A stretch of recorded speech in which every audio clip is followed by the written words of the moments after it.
La Cubana va començar com un joc, era una companyia de teatre amateur, i que realment el que volíem era fer teatre. Cada un tenia la seva professió i ens guanyàvem la vida d'una altra manera. Perquè tot ha anat d'una manera, ha anat com un joc, saps? O sigui, no hi havia res previst ni res planificat, sinó que tot ha vingut perquè ha vingut.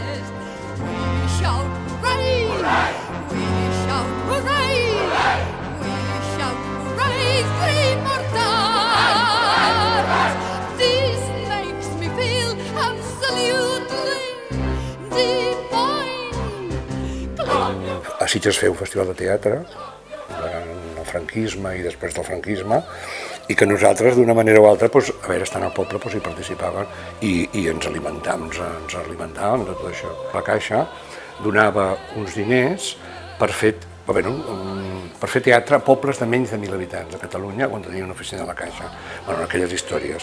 I aleshores anàvem els diumenges o els caps de setmana a fer teatre allà on ens havien escollit, a Sant Pere no sé què, de menys de 1.000 habitants. Perquè hi havia un teatre, o en molts llocs no hi havia teatre.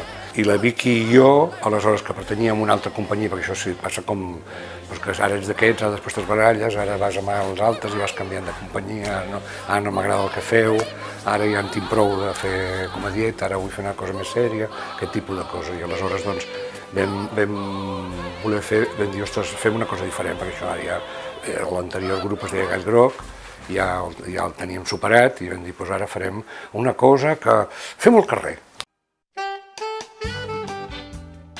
Per què no agafem uns entremesos o agafem una cosa clàssica, però ho fem aprofitant els escenaris, que ens agradaven molt els escenaris naturals, agafant una porta, una façana, una porta d'una església, una casa, i aprofitem l'escenografia, que siguin els balcons, la porta, i vam fer una cosa que es deia dels Vicis Capitals, això ja amb la Cubana, que va ser la primera cosa que vam fer, i ho anàvem a fer pels pobles, que es deia dels Vicis Capitals, i aleshores ens vam adonar que, ostres, que era fantàstic, que podíem a cada lloc transformar l'espai i aleshores vam acabar això. I d'aquí ve una mica la història de després fer coses al carrer, perquè ens vam adonar que el carrer donava molt de sí i que hi havia uns escenaris molt naturals que a nosaltres ens agradaven. A Gualciet era diferent, era un estiu, un hivern que estàvem així com no sabíem ben bé què fer i tal, i ens vam posar a fer com que fer teatre. Ens agradava també aquesta cosa del cantar i el ballar. No, allò era un cafè teatre. I el 83 vam anar al Festival d'Avinyó, que jo no hi havia mai, i aleshores vam anar tots tres, i allà, ostres, allà vaig descobrir un altre món, I aleshores, una nit, me recordo que li vaig dir, és que una de les coses que m'agradaria fer, i els vaig explicar allò dels aparadors, que a mi sempre els aparadors m'han atret molt, per aquesta cosa com els diorames, dels pessebres, aquest tipus de coses que són com escenaris. Això va ser el mes de juliol o agost, que es feia el Festival d'Avinyó, i a l'octubre es feia el Festival de Sitges. Vam anar a Sitges, li vam dir al Salvat, escolta'm, hem pensat això, ens és igual que ho agafis que no ho agafis, vull dir, nosaltres ho farem. I sí, ho va incloure dins del festival, ho vam fer i va ser un èxit. Hi havia el Germán Bonín, que ens va... Llavors ell portava el Centre Dramàtic de la Generalitat al Romea, ens va dir per fer-ho un cicle de teatre, que es feia cicle de teatre obert. I aleshores ho vam fer aquí a Barcelona, sense res, sense un duro, tot deixat encara. I aquí va ser encara va tenir molt més èxit, va coincidir a més amb una trobada de programadors d'Espanya, ho vam veure, llavors ho volien de tot, ens ho van demanar per tot arreu, i aquí va ser on ens vam fer el cop de cap i vam dir, més que professionalitzar-nos, jo no diria la paraula perquè per mi és gruixuda, o era gruixuda en aquell moment. O sigui, la idea era de, ostres, passem un estiu, que serà fantàstic, vam deixar les feines, vam deixar tot, però una cosa temporal. Però la cosa temporal no va ser temporal.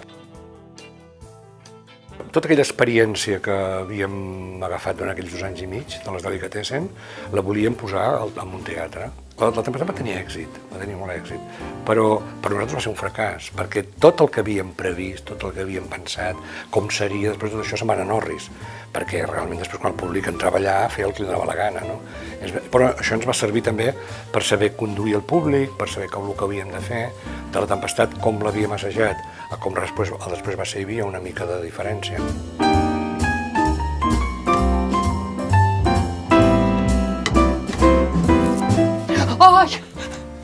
Ay, no sabía que estaba mirando a gente bien. Mira, Marathon Dancing. Aquesta m'agrada molt. Bueno, va ser molt divertit fer-lo, el Marathon Dancing. Calla, que esteu aquí.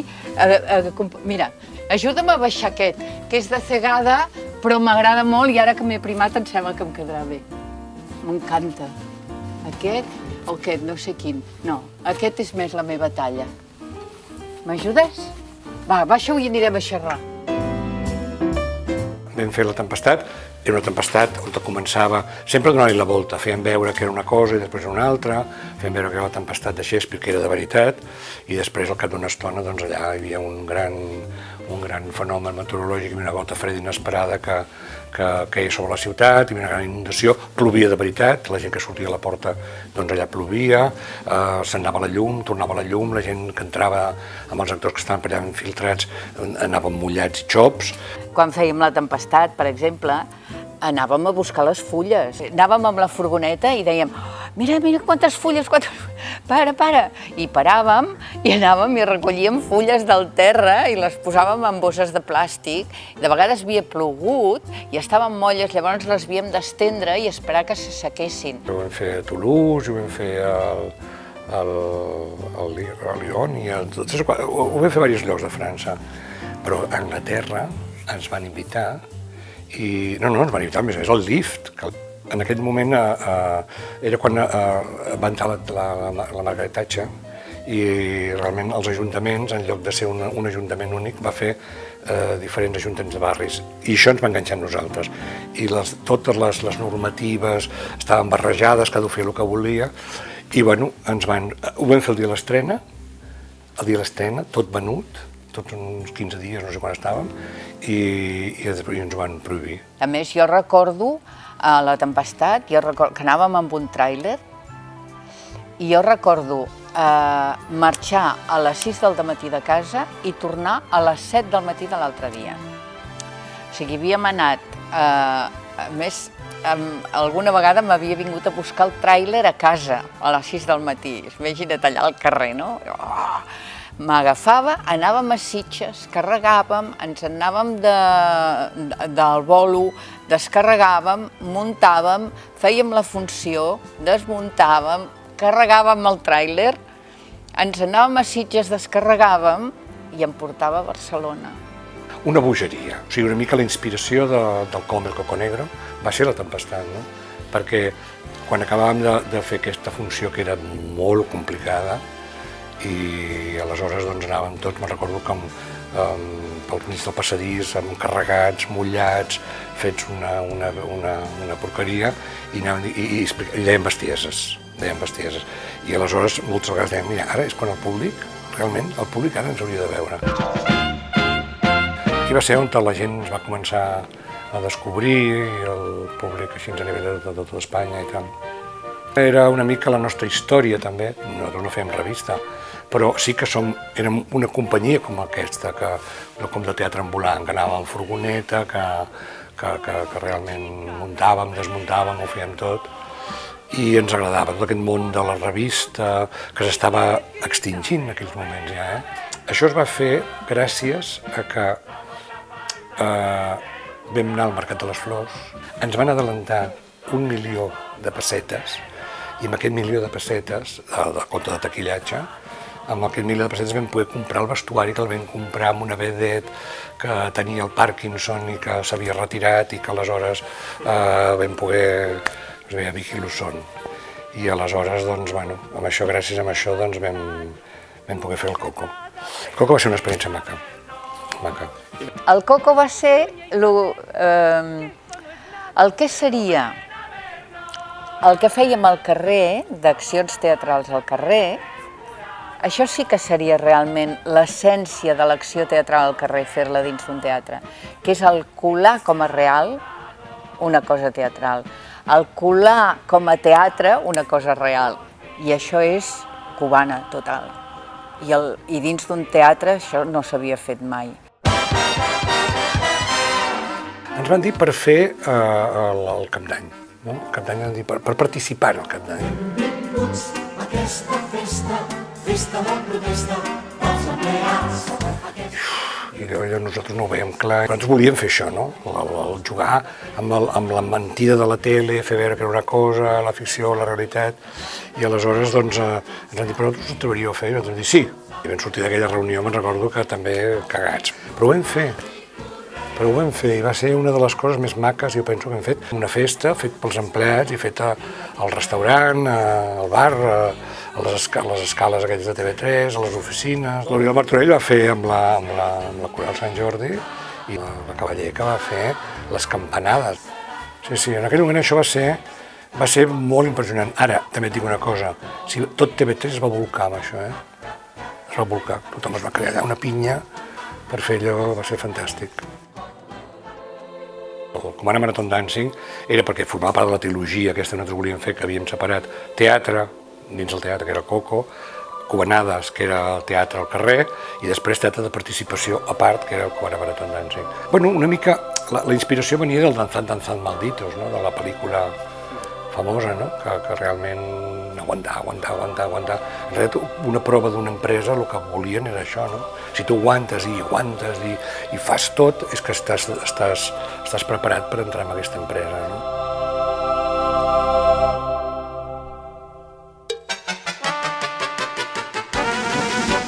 Per mi les Tresines és casa. Tothom té una Tresina a casa, tothom. Tothom és Tresina. S'ha convertit en una espècie de fenomen. Com una sèrie de culte. Això estava fet a les oficines, perquè volíem fer un plató, però un plató com si fos un pis sencer, no? I llavors tenia ocupat un plató per això que volíem fer nosaltres, era impossible, però ells tenien un plató a la part de dalt de les oficines i ho vam fer allà.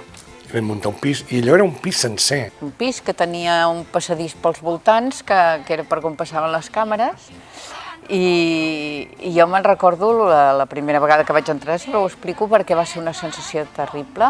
Entro i començo a anar pel passadís i veient les habitacions i tal, i tot plegat vaig arribar a la porta d'entrada del pis i hi havia la porta oberta i es veia l'escala. I jo vaig dir, s'han deixat la porta oberta.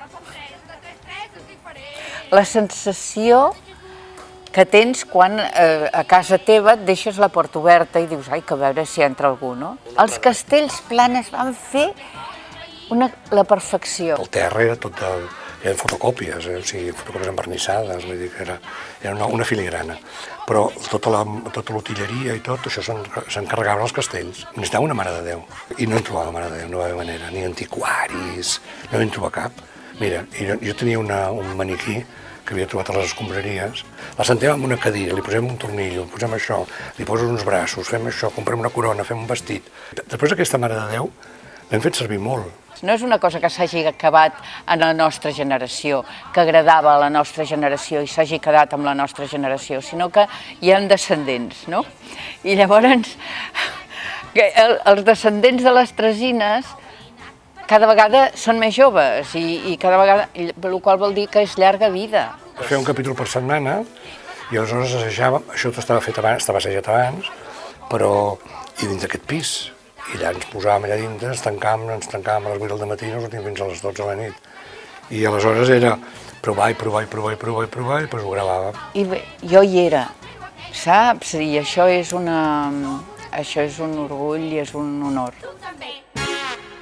El va veure molta gent, el van veure 1 milió i pico de persones, que per teatre és molt. Vull dir, vam estar 5 anys sense parar. Va ser un espectacle que vam trigar un any en fer el de producció, cosa que és una bestiesa, que això ningú pot fer-ho, ni... A veure, i aleshores nosaltres ho vam fer perquè estàvem bojos, no? Primer, tenir-ho clar, veure com es feia. Clar, jo necessitava algú de cinema, perquè jo de cinema no en sabia. I aleshores la part de cinema tenia que ser cinema. Vaig veure l'Almodóvar, perquè això no sé si ho he explicat mai, perquè jo havia sentit que ell li agradaria fer teatre i tal, i ho vam anar a veure, vam presentar a casa seva, el Corbacho i jo, i vam dir, escolta'm, ell en aquell moment estava estrenant Tacones Lejanos, li va agradar molt la idea i tal, i aleshores va dir, hòstia, però ens va fer unes reflexions, va dir, que jo tinc molta feina, després això serà un producte... Bueno, ho vam deixar aparcat. Però llavors amb l'Oristrell, que jo el coneixia molt, i em va presentar el Colomo, que jo no ho coneixia les pel·lícules, però no ho coneixia. I va ser fantàstic, va ser un llum allò. I quan vam decidir que allò es podia fer, vam començar a treballar. Llavors vam estar 3 mesos assajant cinema i teatre, i em posava al mig d'una sala, i llavors una part era com un jutge, com un àrbit de tennis, diguem-ne, amb un cantó era el teatre, amb un cantó de la ret era el cinema. La pel·lícula vam assajar com si fos una obra de teatre, tot. No fer les escenes, no, tot estava calculat. I després, quan hi vam gravar la pel·lícula, la vam gravar amb un temps rècord. I un cop vam tenir la pel·lícula muntada, sonoritzada, tot el tinglado, doncs ens vam assajar, cinema i teatre. Eren cinta, era una màquina, era un projector de veritat, havíem de carretejar el projector, portàvem un projeccionista que ens muntava, era tot. Però va sortir. Però també va ser una experiència, home, van fer 5 anys i els actors, jo estic segur que si això els hi preguntes diran que van quedar esgotats, no? El CCCB va ser perquè, bueno, allò va ser una idea d'ells, del Josep Ramoneda, que era el que portava el CCCB en aquell moment, i ells feien unes exposicions tremendes, jo era molt fan d'aquestes exposicions. Ell havia vist una experiència d'aquest tipus, de barrejar dos vocabularis diferents, no? L'expositiu i el teatral. Un recorregut on, diguem-ne, te l'ensenyàvem uns actors i que t'explicaven una cosa que, a més, una cosa molt especial, que era el temps, no? Vam tenir que fer 2 companyies, de 15 actors cada companyia, i quan perquè clar, només podien entrar 60 persones cada passe, i cada dia es feien 3 o 4 passes, i mentre una companyia començava, l'altra, quan estava per la meitat, començava l'altra el recorregut. Va estar bé. L'òpera, per mi, és el teatre total, no? És el teatre total on hi ha cant, hi ha música, hi ha dansa, hi ha interpretació, hi ha... El que passa és que l'òpera, esclar, bueno, pel que sigui, doncs no ha anat vehiculada allà on potser tenia que anar, no? En canvi, també als altres països, on la gent del carrer, doncs, hi van, hi entenen, i és assequible per tothom, no? Això és una cosa que sempre ens feia gràcia. I aleshores era aquesta cosa que l'òpera, ensenyar l'òpera per darrere, no? O sigui, però feien veure que, clar, venia l'òpera, però quan se'n donaven era per veure... No, clar, pel preu aquest, els que paguen han de veure per davant, tu et donem la possibilitat de veure per darrere, que veure les coses per darrere és molt interessant, també, no? En aquell moment, ara no, però en aquell moment hi havia molts programes que es feien a teatre. La realitat et superava, perquè el que veien la gent, per molt fort que és el que veien cada nit al teatre, el que veien a casa seva encara era molt més fort, no? Vam fer una cosa amb la Mercedes Milà. Ens va conèixer quan nosaltres fèiem una cosa amb el Pepe Navarro, la tele, a l'època del Coco, del primer Coco, i ens va cridar, ens va dir, mira, és que jo vull fer alguna cosa a la tele i que la gent digui el que pensa. Ella deia, ostres, que la gent no diu el que pensa, però mira els anys que han passat, i en canvi ara com s'ha convertit, no? O sigui, al contrari, que la gent ja pot explicar el que fa amb el marit, al contrari. Era un espectacle, per nosaltres, divertit també, i és sobre això. Però penso que, en aquest cas, ens ven cada curs. Els casaments, jo penso que és l'exemple més clar de teatre quotidià, no? La gent fa teatre, necessita aquest teatre, no sé. Tothom sap, a més, el paper que ha de fer, no? O sigui, ara et toca fer de protagonista, ara et toca fer d'amic del protagonista, ara et toca fer de padrí, és tot un intríngulis, hi passa tothom. És teatre del bo, a més, no?